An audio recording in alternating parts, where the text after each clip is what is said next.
今日坐東鐵線到沙田，我將帶你去行一條香港新友心中排名前3嘅路線，穿越食鴨背嘅歌山密林，靠開黃牛食城，企上水牛山背，領略絕美山海，帶你去沙田與西貢中間劃一道屬於春天嘅弧線。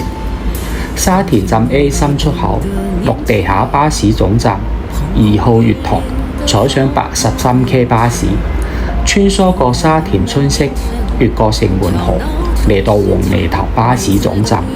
落車右前方行上斜坡，就見到去黃牛山嘅標誌牌。行入村中，山村春落添花，花檔一身春色，指引我哋出村揾到入山嘅標誌。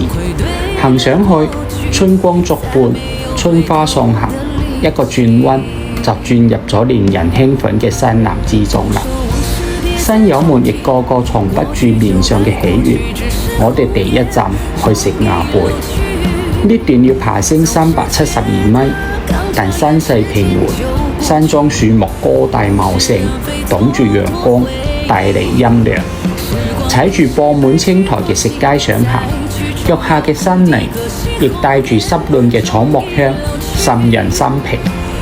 40分鐘嚟到花樹澳呢個山莊平地，四周森林原始，林木挺拔，坐喺欄杆拉起嘅藤條上輕搖，好享受陽光穿透綠色灑落面龐嘅瞬間，一股嚟自生命深處原始而蓬勃嘅能量注滿全身。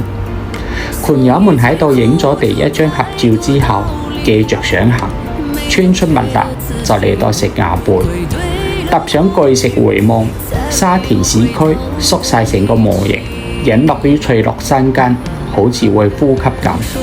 而眼前層巒疊翠，鬱鬱蔥蔥，於食鴨背上領略到春色無邊，春風滿面，心曠神怡。繼續沿住草木旺盛嘅合集山路上攀，前面就係黃牛山尖頂啦。向黃牛山進發，第踏步行入嗰個人嘅雜草叢，呢個係黃牛山對我哋設低嘅第一場考驗。再艱難攀爬上陡峭平滑嘅土坡，駐足回望，山路已消失不見，一片蒼茫。黃牛山以奇石出名，上尖頂之前可以先到出名嘅食天窗打卡，但我更鍾意呢幾塊飛出山背、下臨無地嘅疊石。企上坐低，望住青山聳翠，山海遼闊，無情險食後鋪展開一幅令人顧盼生情嘅春詩畫卷。此時鮮明將大千畫作中所謂嘅險絕處見真章。響黃牛山巔最後衝刺，坐上黑白立柱，喺最接近天嘅位置，以上帝嘅視覺俯瞰大美天地。漫山遍野嘅綠肆意咁生長緊，不斷向海蔓延，而海以最偉大嘅溫柔包容咗佢，相揚成一片遼闊嘅青山碧水。我不由自主咁朝住呢片壯闊行入去，好似幻化成一滴綠色嘅墨水，溫染開嚟，完全融入呢個綠色嘅世界中。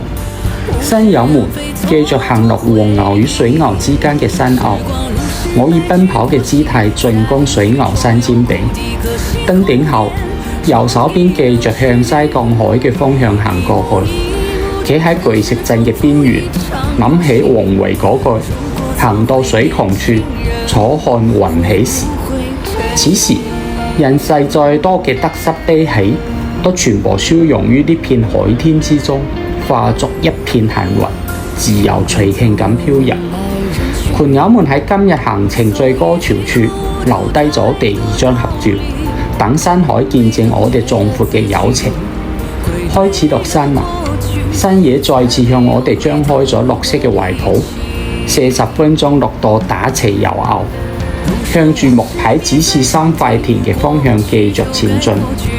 相傳古時有海盜喺度打翻油燈，引發山火，原來係經過咗野火嘅洗禮，呢片山野先至綠得如此濃厚，生機勃勃。而我哋人生又何嘗唔係咁呢？絕處逢生，更顯生命青蔥。到咗呢個丁字路口，往白沙灣嘅方向前進，剩低最後1個鐘嘅路程啦。呢一度依舊山林蔥翠，陽光稀暖，望住悠閒寧靜嘅白沙灣美景落山，山友們踏遍青山人迷路，腳步十聳生姿。行出山林，經過呢片先人安息嘅風水寶地，行入清靜閒適嘅民工屋路，經過山腳古剎闊公祠，就出到西貢公路。過馬路對面巴士站，山友們喺度分道揚鑣，搭唔同目的地嘅巴士離開啦。今日12公里，好似行完個濃縮版人生。少年時喺食鴨背嘅輪船中掙扎向上，中年時到水牛山巔仰抱遼闊天地，到咗暮年，隨住白沙澳嘅清風歸於滄海。下次人生迷茫時，不妨諗諗黃牛山頂嗰陣熟悉嘅村林風啦。